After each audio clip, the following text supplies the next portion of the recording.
e eu.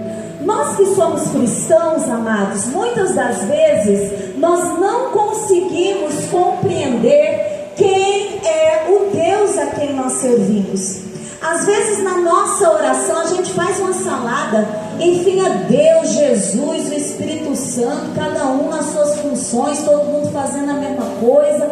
Não estou falando que isso é errado, tá? Mas muitas das vezes nos falta o conhecimento da função de cada uma dessas pessoas que compõem o que nós chamamos de Trindade. Quem é Deus e a sua função, quem é Jesus e sua função, quem é o Espírito Santo e a sua função. E antes mesmo de eu dar continuidade na palavra, eu preciso explicar algo muito importante para os irmãos que a princípio pode até chocar um pouco. Mas quando nós falamos a respeito de Deus, nós precisamos ter a certeza de que Ele não existe. Entenderam? Entenderam isso, irmãos? Deus, Ele não existe. É algo que fecha a boca. Aqueles que caíram o queixo, fecha a boca. Deus, Ele não existe, irmãos. Muitas das vezes nós que somos cristãos, nós nos pegamos dentro de falas, frases que às vezes foge até um pouco do nosso entendimento e cria-se, como o próprio apóstolo Paulo diz, vãs discussões, vãs filosofias, às vezes por falta de entendimento. Deus, Ele não existe, mas o Deus que nós servimos, Ele é. Vocês estão entendendo, irmãos? Existir é você ser tirado de algo. Nós não vamos entrar nas questões gregas, né, da explicação, da etimologia da palavra, mas para que vocês possam entender. Existir, hoje eu estou aqui com as minhas duas princesas, uma não pôde vir. A minha princesa Cecília, a minha princesa Sofia, as joias da minha coroa, me permitam, mamãe babona. Elas existem porque elas saíram de mim e do meu esposo. Mas Deus, amados, o Deus que está presente aqui neste lugar, Ele é. Ele é. Ele é. E qual é a diferença? Quando você existe, você precisa pré-estabelecer de onde você veio, por que você veio, qual a causa que te fez existir. Mas o Deus que nós servimos, amados, Ele é o alfa, o ômega, o princípio e o fim, aquele que era, aquele que é, aquele que há de vir. É este o Deus que não existe explicação para Ele, porque Ele é antes da fundação do mundo. Ele é sem a necessidade de existência de qualquer outra coisa, para que Ele possa ser o Deus que nós servimos. Então, quando você ouvir alguém falar, principalmente os ateus, Deus não existe, eu vou falar de verdade, Deus não existe. Deus, Ele é o Todo-Poderoso, Ele é o El Shaddai, Ele é o grande eu sou. De repente você pode até falar assim: Luciene, da onde você tirou essa mulher doida que sobe no altar e fala que Deus não existe? Irmãos, quando nós lemos o texto de Êxodo, eu vou pedir para que vocês ouçam. Normalmente eu gosto que você abra a Bíblia, que você leia junto, mas hoje nós temos um pouquinho de coisas para falar, então eu gostaria que você prestasse atenção, amém? Quando nós vemos em Êxodo capítulo 3, versículo do 13 ao 15, o Senhor Deus, Ele se apresenta a Moisés na sarça ardente, e Ele dá uma ordem para Moisés ir voltar até o Egito e libertar o povo cativo, porque ele estava ouvindo o clamor e o pedido do socorro da nação escolhida por ele. Nesse instante, Moisés, ele questiona Deus. E disse Moisés a Deus, versículo 13: eis que quando eu for aos filhos de Israel e lhe disser: o Deus de vossos pais me enviou a vós, e eles me disserem: qual é o seu nome? O que eu lhes direi? Então Deus respondeu a Moisés: eu sou. O eu sou. E disse mais: assim dirás aos filhos de Israel: o eu sou me enviou. O próprio Deus, ele não se identifica como Deus que existe, mas é o Deus que é. O eu sou te enviou, Moisés. O eu sou te trouxe aqui nessa noite. O Deus que é antes de toda e qualquer coisa. Que não há física quântica, não há explicação filosófica, não há explicação científica, não há explicação para este Deus que é antes da fundação do mundo. E nós encontramos dentro da palavra de Deus, o Senhor Deus, ele dizendo: eu sou, o eu sou que te enviou. Irmãos, o Deus que nós servimos é o Deus poderoso, é o Deus criador dos céus e da terra, é o Deus que com a sua palavra de poder, ele trouxe à existência todas as coisas. Todas as coisas. Ah, pastora, mas a ciência explica do Big Bang, né? Tudo bem, a ciência fala sobre o Big Bang, mas a ciência até nos dias atuais, amados, nunca conseguiu explicar como aconteceu o Big Bang. Porque para que ela possa explicar o como o Big Bang aconteceu, eles vão ter a necessidade de reconhecer o Deus que era antes da fundação de todas as coisas. Assim como a palavra de Deus nos diz, este Deus é o Deus que nós servimos. Se nós formos dentro procurar na tradução do hebraico antigo, a resposta mais perfeita, a tradução mais próxima seria assim: eu me tornarei o que você precisar que eu me torne. Dentro da língua portuguesa foi traduzida: diga a Moisés que o eu sou vos enviou.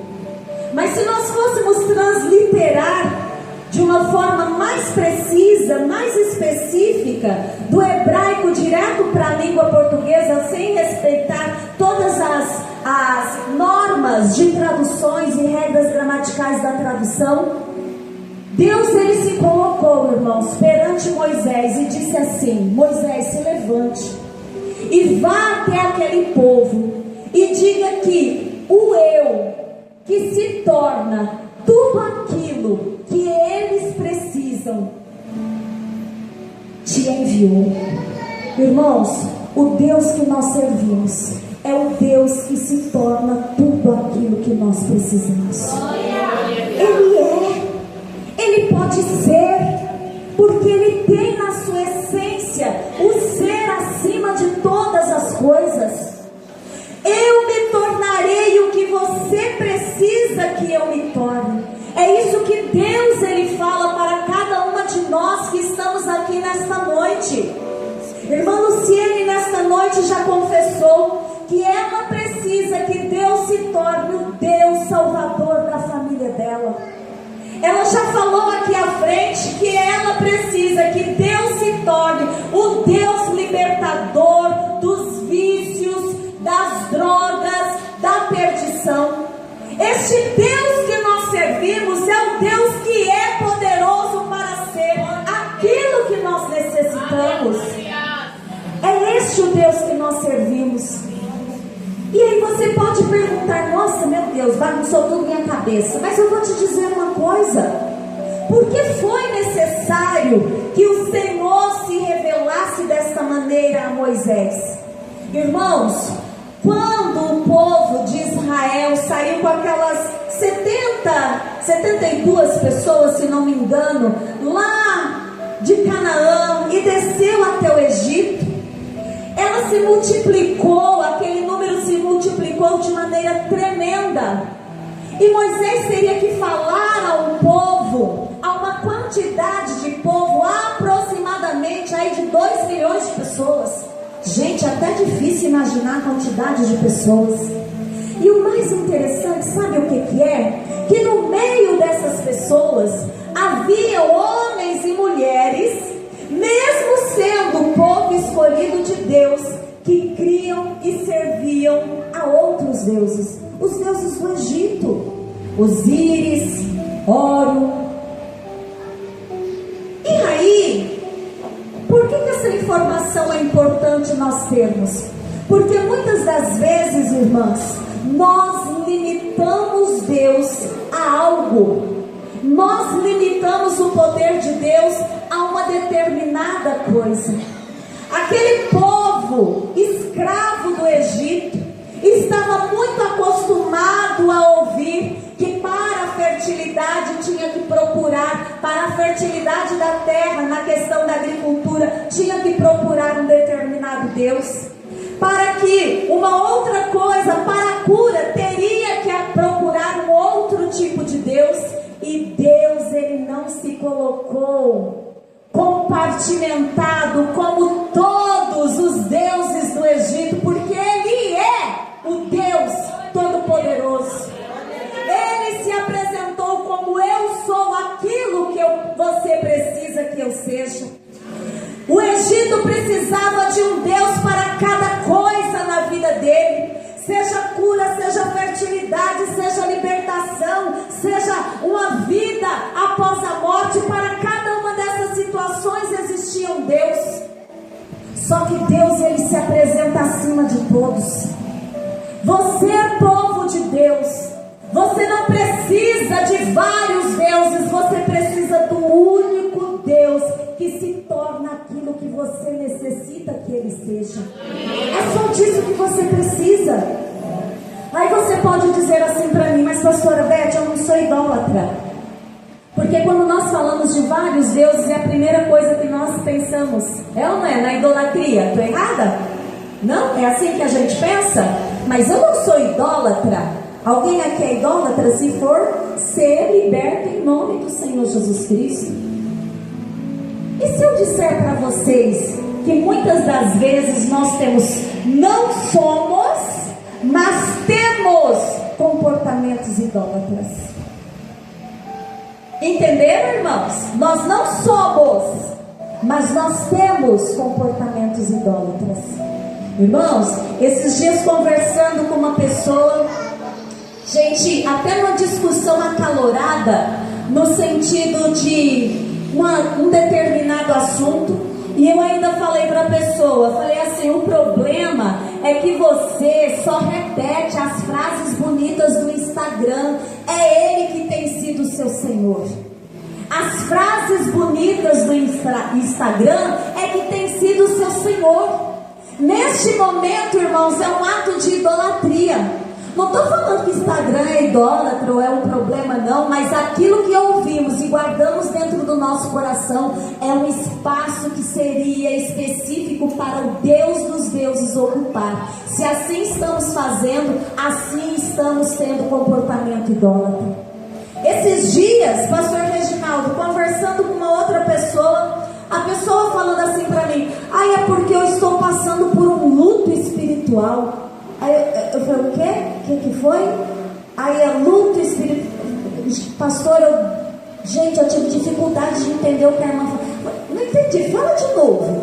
Aí ela falou: luto espiritual. Eu falei: é luto espiritual? Aí eu fiquei assim, procurando, né? Porque a gente estuda, não é verdade?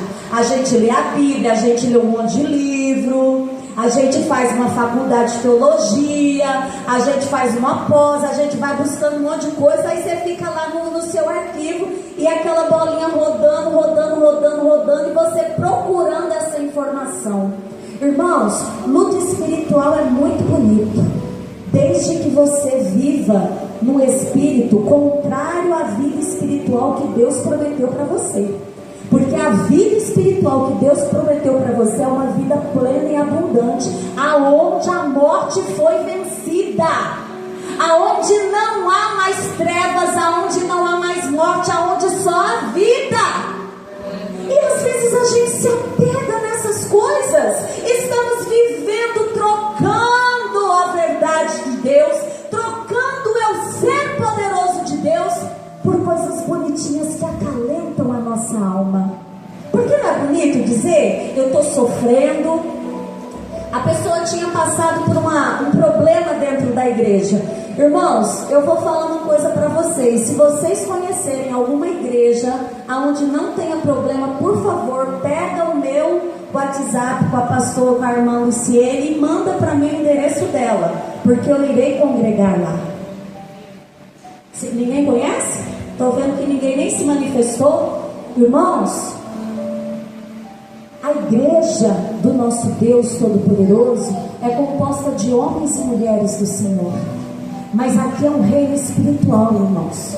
Você entra na carne porque você ainda não morreu e nem foi arrebatado. Mas aqui é um terreno espiritual onde a glória do Senhor Deus, o Deus dos deuses, se manifesta. E quando você adentra este lugar, você precisa abrir o teu coração para fazer igual a Manu falou, mergulhar de cabeça na vida, no rio de vida que flui do trono de Deus. Chega de palavras bonitinhas que nós ouvimos aí. A palavra que liberta, que cura e que transforma é esta daqui, igreja. Se não condiz com a palavra do eu sou, não repita, não guarde no teu coração, não dê espaço na tua mente, repreenda em nome do Senhor Jesus Cristo. Este é o Deus que nós servimos.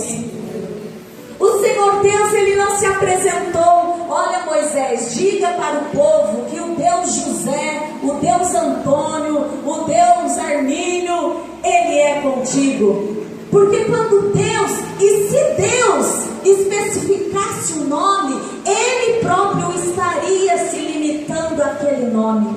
E por que é interessante falar isso? Porque aquela cultura, irmãos, era muito comum, ainda continua sendo muito comum, você dar o nome segundo o significado dele. Todo mundo entende? Lembram do nome de Abraão, de Sarai, de Isaac, de Jacó? Lembram das historinhas?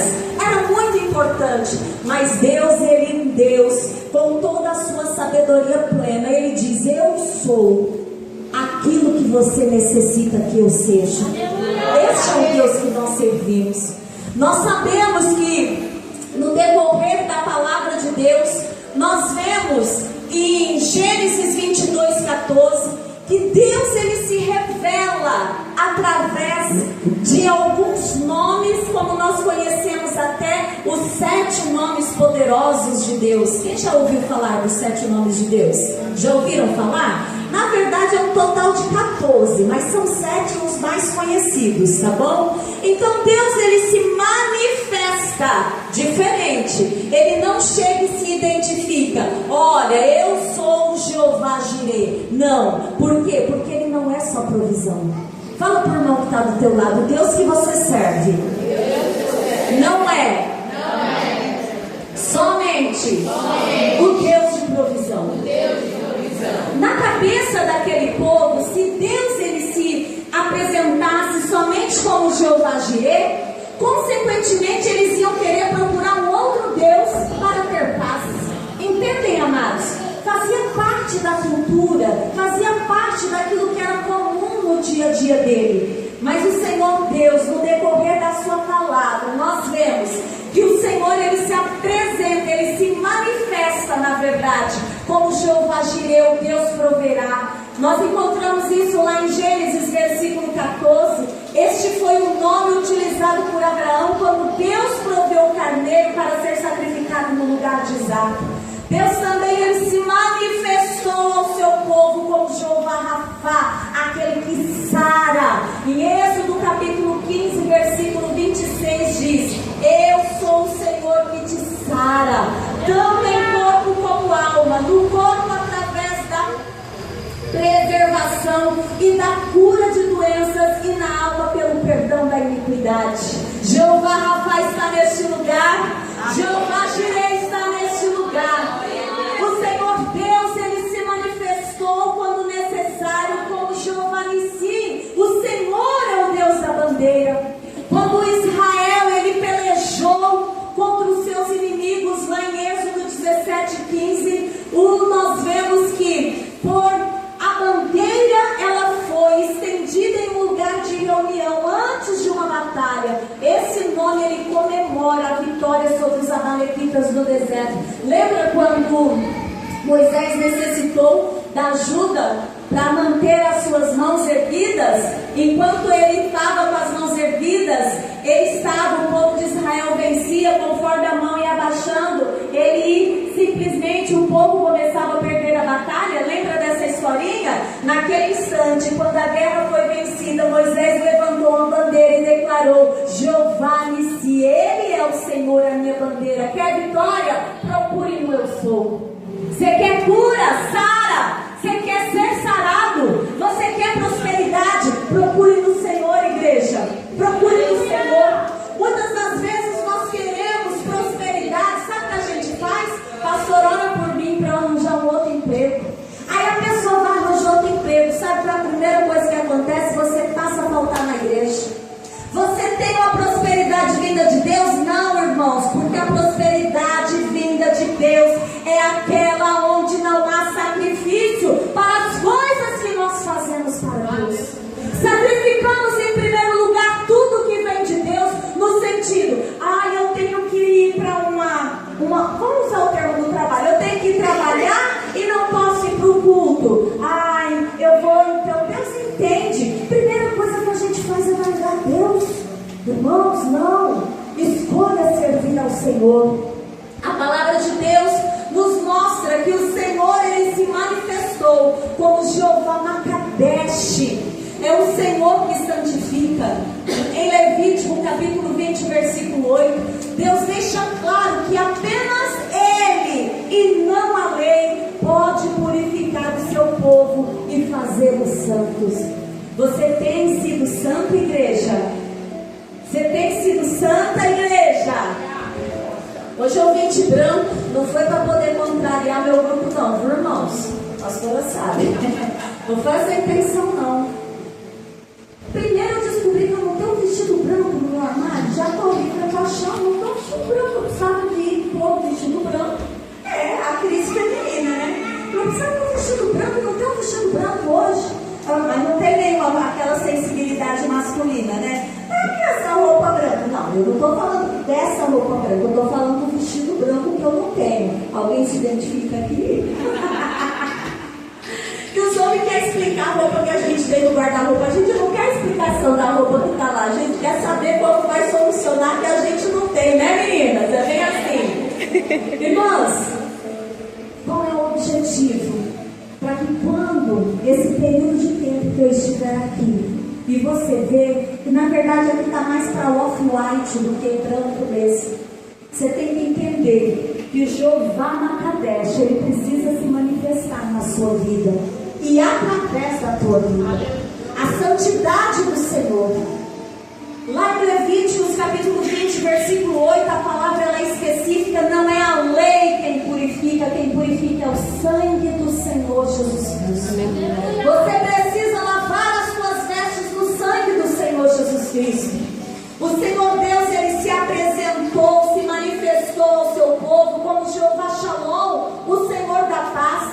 Ele se apresentou ao seu povo como Jeová Tsidkenu, o Senhor da justiça. Ele se apresentou ao seu povo como Jeová Shammah, o Senhor está presente. Irmãs, para que nós possamos compreender Deus e eu, a palavra Deus e eu, nós precisamos saber quem é este Deus. Este Deus que nós servimos, Ele é o Deus provedor, o Deus que sara, o Deus da nossa bandeira, o Deus que santifica, o Deus da nossa paz, o Deus da nossa justiça, o Senhor Deus que se faz presente em todo o tempo. Este é o Deus que nós servimos. E não há outro Deus, e não há nada nesta terra que possa explicar o poder deste Deus que era antes da fundação do mundo, irmãos. Este Deus que nós servimos. A palavra também nos fala que Ele se apresentou como Jeová Elohim, Jeová Roni, que são os outros 7 nomes que não são muito conhecidos, mas Deus se manifestou. Jeová Roni, o Senhor é o meu pastor. Jeová Sabaoth, o Senhor dos exércitos. El Elyon, o Altíssimo. El Roi, o Deus que vê. El Olam, o Deus eterno. El Gibor, o Deus poderoso. Deus, Ele não se limitou a se apresentar ao seu povo somente com uma específica, mas Ele simplesmente se apresentou ao seu povo como sendo Deus que fará tudo aquilo que nós necessitamos. Amém. Olha para a irmã e para o irmão que está do seu lado e diga assim: o Deus que você serve não está limitado nem o nome, porque Ele tem todo o poder, todo o poder, todo o poder, todo o poder, todo o poder. Ele tem todo o poder dos céus, na terra, embaixo da terra. Este é o Deus que nós servimos. Este Deus. E por que é necessário falar todas essas características de Deus? Para que nós possamos chegar no eu. Lembra que o tema é Deus e eu? Falamos sobre Deus. Mas antes de chegar no eu, nós temos que entender uma coisa: que este grande eu sou, Ele lá do seu trono de glória, Ele olha aqui para esta terra e não vê um justo sequer. Irmãs e irmãos, você está se sentindo aí a última bolacha do pacote? Perdão, vim lá da primeira igreja de Franco da Rocha dizer que tu não é nada disso, não. Você não é nada disso. Nós não somos nada disso. E às vezes nós nos posicionamos dentro da igreja: ai, porque eu não gostei, porque a irmã Lu escolheu. Ai, porque eu não gostei, porque a irmã rege aqui na frente. Irmã Lu, quero dizer para você que existem quadrangulares que tem mulheres que regem sim na frente, viu? Pode ficar tranquila, continua com o seu jeito. E olha que eu sou da quadrangular, viu? Tem aí, ó, 42 anos. Nossa, gente, eu tenho 42 anos de quadrangular. Jesus, meu Pai amado, é bastante tempo. Quem tem 42 anos aqui? Levanta a mão. Quer dizer, nós estamos numa reunião de mulher, normalmente a mulher não pode falar a idade, né? Você nem tem isso? Jesus, eu sou quadrangular antes de você nascer. Ah, você já passou dos 42? Eu vou fazer 52 esse ano, viu, irmão? Isso é bastante tempo. Meu Deus amado, é bastante tempo. Este Deus que nós servimos, irmãs, este Deus, o eu sou, Ele se manifestou de forma poderosa ao seu povo. E este Deus poderoso, Ele olhou do céu e Ele viu aqui na terra que não existia um justo sequer. Não existia. Lá no Salmo 14, versículo 2, o salmista nos diz: o Senhor olhou desde os céus para os filhos dos homens, para ver se havia algum que tivesse entendimento e buscasse a Deus. E sabe o que aconteceu? Ele não encontrou ninguém. Ele não encontrou ninguém. O próprio livro de Romanos, no capítulo 5, versículo 10, uma carta maravilhosa do apóstolo Paulo, onde explica o amor, a adoção de Deus, a nossa condição de filhos. Ele diz no versículo 10 ao 18 do capítulo 5 de Romanos, ele fala assim: como está escrito, não há um justo nem um sequer, não há ninguém que entenda, não há ninguém que busque a Deus. Todos se extraviaram e juntamente se fizeram inúteis. Não há quem faça o bem, não há nem um só. A sua garganta é um sepulcro aberto, com as suas línguas tratam enganosamente. Peçonha de áspides está debaixo dos seus lábios, cuja boca está cheia de maldição e amargura. Os seus pés são ligeiros para derramar sangue. Em seus caminhos há destruição e miséria, e não conheceram o caminho da paz. Não há temor de Deus diante dos seus olhos. Irmãos, quando Deus ele olhou para essa terra, mesmo depois de ele ter se apresentado como eu sou aquilo que você necessita que eu torne, que eu preciso ser para ti, mesmo este povo conhecendo a mão libertadora do Senhor, com a manifestação das pragas, da coluna de fogo, da nuvem, com o mar aberto, o mar vermelho sendo aberto, com as cordonizes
segura em minhas mãos.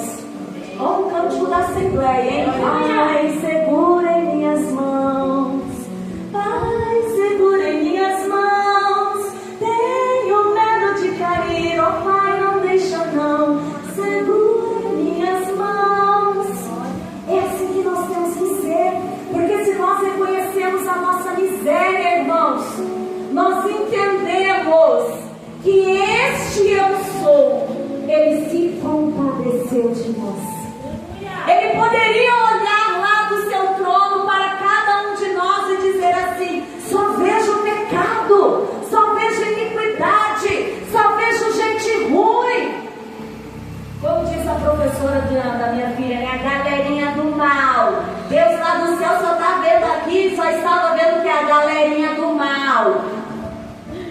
Mas ele, irmãos, ele não estendeu a sua mão de justiça para fulminar a cada um de nós, para exterminar a cada um de nós. Você sabe o que ele fez? Quem consegue dizer o que ele fez? O que este eu sou fez? Ah, isso é fácil, o coração da Bíblia. Não, bem alto, bem bonito. As tias na escolinha não ensinaram o coração da Bíblia, não? Porque Deus amou o mundo de tal maneira que deu o seu Filho unigênito, para que todo aquele que nele crê não pereça, mas tenha vida eterna. Oh, glória! Ele me amou! Glória a Deus!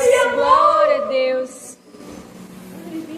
Às vezes você olha, irmãos, pro seu pastor, pro seu liderado, para a pessoa que está do teu lado, e você ainda tem a capacidade de dizer que ela não está de acordo com aquilo que você gostaria que ela fosse.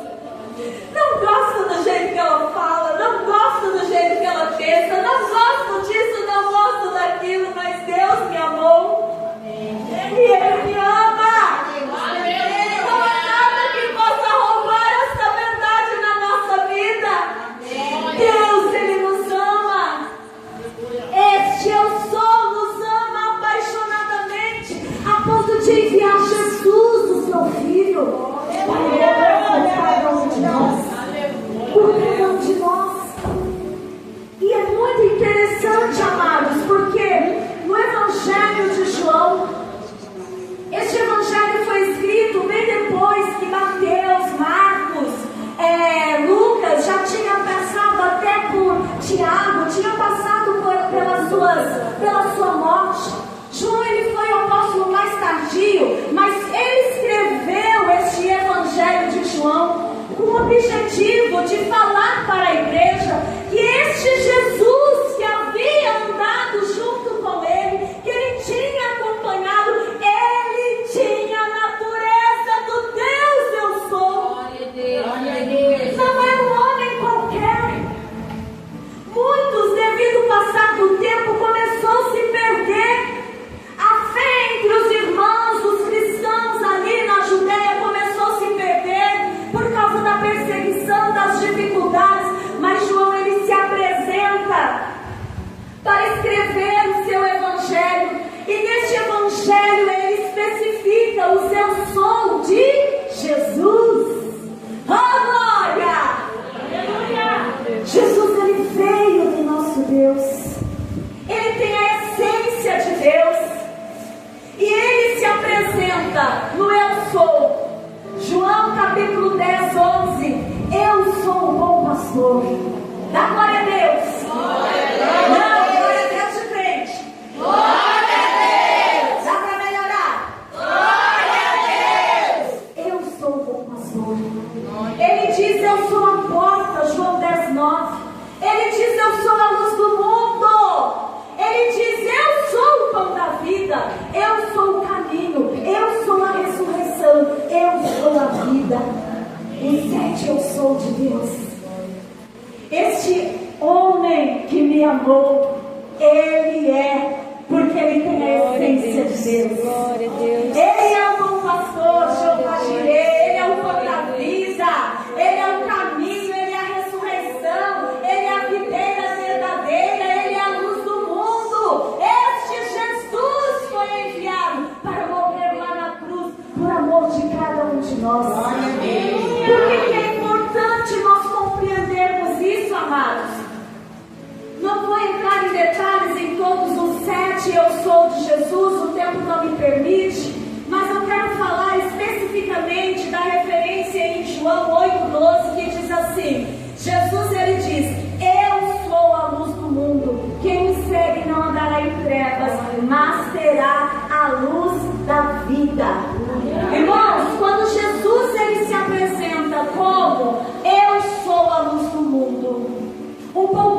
ensino, se nós voltarmos dentro do Evangelho, nós vemos nos Evangelhos, nós vemos em Mateus capítulo 6,14, que Jesus divide com o seu povo o eu sou dele. Olha que coisa mais linda. Sabe por quê? Porque naquele instante ele se levanta e ele diz: eu sou a luz do mundo. E no mesmo momento, concomitantemente, nós vemos dentro da palavra de Deus o próprio Jesus, que se denomina a luz do mundo, dizendo assim: Alessandra, você é a luz do mundo. Juliana, você é a luz do mundo. Edna, você é a luz do mundo. Ele começa a dividir parte do seu ser conosco. Nós somos a luz deste mundo. Por quê, irmãos? Porque nós andamos com o nosso Senhor Jesus.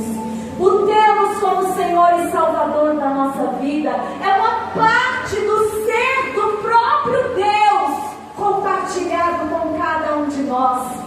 Jesus, Ele é a luz do mundo. Vós sois a luz do mundo, Jesus, Ele diz. Não se pode esconder uma cidade edificada sobre um monte, nem se acende a candeia e se coloca debaixo do alqueire, mas no velador e dá luz todos aqueles que estão na casa. Assim resplandeça a vossa luz diante dos homens, para que vejam as vossas boas obras e glorifiquem ao Deus Pai que está nos céus. Nós somos a luz do mundo. O Senhor Jesus, Ele dividiu parte do seu ser com cada um de nós, com a sua igreja, com a sua noiva. Aí nós começamos a falar sobre o eu. Você sabe quem você é? Você sabe quem você é? Se de repente você perguntar assim: quem você é? Ah, eu sou Elizabeth de Lima Ferreira, que só tem nome de rainha. Não só Elizabeth, como cumprimento também, tá bom? Elizabeth de Lima Ferreira Misson. Nasci em 4/3 de 73. Meu pai, Jorge Pereira. Eu sei me identificar aqui nessa terra. Meu RG, meu CPF, né? A gente sempre pensa assim: quem sou eu? Irmãs e irmãos, vocês são cidadãos dos céus. Aleluia. Quando alguém perguntar quem é você, você diz: eu sou filha do Senhor. Eu sou lavada e remida no sangue do Cordeiro. Eu sou a luz do mundo. Eu sou o sal desta terra. Eu sou a noiva de Cristo. Você não é qualquer não. Às vezes as pessoas olham para você e não dão valor. Ai, aquela irmãzinha. Ou então, ai, aquela irmãzinha. Entenderam a diferença, né? Mas você não é aquela irmãzinha e nem ai, aquela irmãzinha. Você é a noiva de Cristo, que precisa andar com as suas vestes brancas, resplandecentes, porque parte do eu sou de Deus, manifestado em Jesus, foi compartilhado com cada uma de nós que estamos aqui, compondo a noiva de Cristo. E a primeira vez que o povo de Deus, a igreja de Cristo, ela é denominada noiva ou esposa de Cristo, é quando João Batista é interrogado: mas quem é este homem que até os seus discípulos estão seguindo? Porque sempre tem aquele do contra, né? Você não está vendo que todos os seus discípulos, João Batista está te deixando para seguir aquele Jesus? João Batista, numa voz profética, ele diz: vós me sois testemunha de que eu disse: eu não sou o Cristo, mas eu sou enviado adiante dele. Aquele que tem a esposa é o esposo, mas o amigo do esposo que lhe assiste, lhe ouve, alegra-se muito com a voz do esposo. Assim, pois, este meu gozo está cumprido. É a primeira vez, amados, que a palavra de Deus, ele especifica o povo de Deus como a noiva do Cordeiro. João Batista, nessa voz profética, ele determina a identidade do povo de Deus. Nós somos a noiva do Cordeiro. Aleluia! Glória a Deus! Aleluia! Vou falar de novo. Foi igual assim meu pastor, ó, já tô pegando os trejeitos dele tudinho. Vou falar mais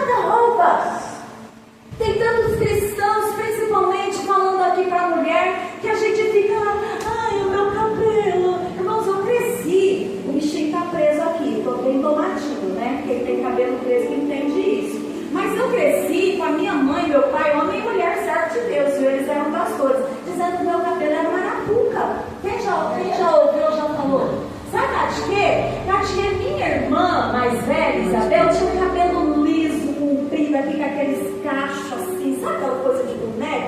E eu tinha um cabelo desse tamanho que o bicho não descia de jeito nenhum. E na época não existia progressivo não, viu, irmão? Você tinha que encarar a verdade lá e bora, vamos servir ao Senhor Jesus. Tudo bem que eu também não ajudava, né? Porque ao invés de eu ficar sentada no culto, eu estava fazendo bagunça, jogando futebol ou batendo nos meninos na porta da igreja. Aí eu chegava destruída na frente. Às vezes nós ficamos presos naquilo que as pessoas falam. Ai, mas foi meu pai e minha mãe que disse, me feriu. Irmãos, o que teu pai e tua mãe falam, o que as pessoas que estão ao teu redor falam, não pode ter maior poder do que a palavra de Deus diz para você. E a palavra de Deus diz que você é a noiva do Cordeiro. Você é a noiva do Cordeiro. E nada rouba essa verdade de ti, igreja. Nós somos a noiva do Cordeiro. Amados, Jesus, ele se identifica como noivo, como esposo. Quando os escribas e fariseus os procura, a turminha da igreja, vamos dizer assim, que sempre tinha os fariseus e os escribas lá tentando pirraçar o Senhor Jesus. E o Senhor Jesus aí responde assim: ora, os discípulos de João e os fariseus jejuavam, e foram e disseram: e por que jejuam os discípulos de João e os fariseus, e não jejuam os teus discípulos, Jesus? Jesus responde: podem porventura os filhos das bodas jejuar enquanto está com ele o esposo? Enquanto tem consigo o esposo não pode jejuar, mas dias virão em que lhe será tirado o esposo, e então jejuarão naquele dia. Minha amiga, barriga para dentro, peito para fora, ajeita o cabelo e se coloque como uma noiva. Como uma noiva linda, maravilhosa, lavada e remida no sangue do Cordeiro. Não há mentira de Satanás sobre a tua vida que tenha poder de roubar esta verdade. Jesus é o nosso noivo, nós somos a noiva de Cristo. Essa é a nossa verdade. A Bíblia ela nos apresenta inúmeras metáforas sobre Cristo e a sua noiva. Em Efésios capítulo 5, do 21 ao 23, nós vemos ali ensinamentos a respeito do comportamento marital, tanto do homem para com a mulher, como da mulher para com o homem. Nós vemos no versículo 23 do capítulo 5 de Efésios, o Senhor ele se manifesta como cabeça da igreja, sendo ele o próprio Salvador. No versículo 24 diz que assim como a igreja está sujeita a Cristo, os maridos também têm que ser sujeitos, as esposas também têm que ser sujeitas aos seus maridos. No versículo 25, como Cristo amou a igreja e a si mesmo se entregou por ela para santificar, purificar com a lavagem da água pela palavra, para se apresentar a si mesmo igreja gloriosa, sem mácula, nem ruga, nem coisa semelhante, mas santa e irrepreensível. Oh, glória! Irmãs, você está preocupada com o quê? Com a profecia dos Simpsons que o Papa vai morrer esse ano? Ou com a profecia dos Simpsons que os Bitcoin, é isso? É assim que se pronuncia? Vai falir esse ano? Qual é a tua preocupação, igreja? Você não tem que se preocupar com nada mais do que se manter sem mácula, sem ruga, santa e irrepreensível, purificada, lavada pela palavra de Deus. É isso que tem que consumir a tua mente. Você tem que acordar e perguntar: Senhor, eu estou lavada hoje? Eu estou aqui purificada? Eu estou com alguma ruga? E não é essa ruga não, viu, irmão? Se fosse a gente botar um review, fazer um peeling, os botox, vocês ouviam rapidinho. Mas isso tudo aqui um dia vai para a terra, porque do pó nós viemos, para o pó nós voltaremos. Mas nós precisaremos apresentar uma alma, um espírito santificado na presença do nosso Deus. Esta que tem que ser a nossa preocupação, porque não somos qualquer um, nós somos a noiva de Cristo, e a noiva de Cristo, ela precisa se santificar, purificar, se lavar, ela precisa ser gloriosa, sem mácula, sem ruga, e santa e irrepreensível. Irmãos, a palavra de Deus, lá em Apocalipse, nós vemos que o noivo Senhor Jesus, ele se apresenta à sua noiva, à igreja, e ele lhe oferece vestes brancas. Olha que coisa mais maravilhosa. Sabe a roupa que você vai vestir? Você nem precisou se preocupar e ir atrás. Normalmente, quando a gente é noiva, a gente fica, naquela preocupação. Hoje está muito na moda você ir levar amiga, mãe e tal, para ajudar a escolher o vestido. Mas antigamente era uma preocupação específica da noiva. Hoje ela compartilha, mas vira até um evento, é ou não é, irmãos? Mas nem o seu vestido você tem a preocupação, porque o Senhor Deus, Ele nos dará vestes brancas. Ele nos dará as vestes brancas, as vestes necessárias para nós nos apresentarmos perante Ele como igreja santa, imaculada, purificada, gloriosa, sem mácula. Apocalipse 3:5 diz: ao que vencer será vestido de vestes brancas, e de maneira nenhuma arriscarei o seu nome do livro da vida, e confessarei o seu nome diante do meu Deus e Pai, e diante dos seus anjos. O relacionamento que o esposo tem que ter com a sua esposa, ele visa melhorar uma verdade espiritual a respeito de Cristo e nós que somos a sua igreja. Apocalipse 19, do 7 ao 9 diz: regozijemo-nos e nos alegremos-nos e demos-lhes glória, porque vindas são as bodas do Cordeiro, e a sua esposa já se aprontou. Você já se aprontou? Você está se aprontando? Se não, amadas, corra para o salão de beleza do Espírito Santo de Deus, para que Ele possa te limpar, purificar, moldar o teu caráter, moldar a tua alma, o teu espírito, te tornar santa e imaculada para se apresentar diante do noivo. Versículo 8: e foi-lhe dado que se vestisse de linho puro, vestes resplandecentes, porque o linho são as justiças dos santos. E disse-me: escreve, bem-aventurados aqueles que são chamados à ceia das bodas do Cordeiro. E disse-me: estas são as verdadeiras palavras. Irmãs, irmãos, nós somos convidados às bodas do Cordeiro. E nós somos convidados não como meros participantes, mas nós somos convidados às bodas do Cordeiro para sermos a noiva. A noiva! Oh, glória! Somos a noiva de Cristo. O acontecimento do casamento de Cristo com a sua noiva, com a sua esposa, com a sua igreja, é algo que será celebrado por toda a eternidade, quando for declarada a nova Jerusalém que desceu do céu. E eu gostaria que você abrisse a sua Bíblia agora. Deus e eu, você é a noiva de Cristo, amém?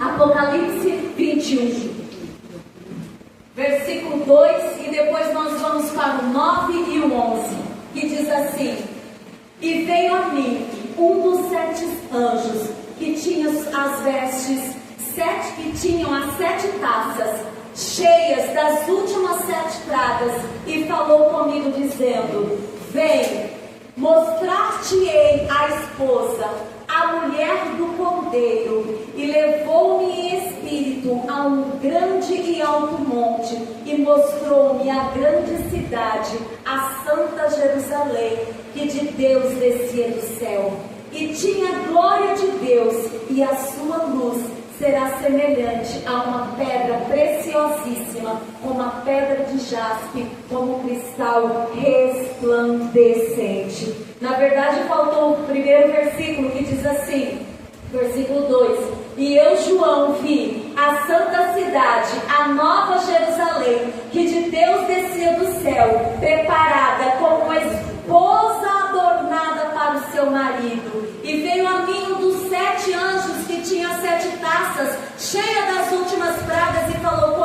dizendo: vem, mostrar-te-ei a esposa, a mulher do Cordeiro. E levou-me em espírito a um grande e alto monte, e mostrou-me a grande cidade, a santa Jerusalém, que de Deus descia do céu, e tinha a glória de Deus, e a sua luz era semelhante a uma pedra preciosíssima, como a pedra de jaspe, como um cristal resplandecente. Amados, a noiva de Cristo, nós, a noiva de Cristo, somos tão privilegiadas que este casamento, esta união, ela acontecerá na eternidade e para a eternidade.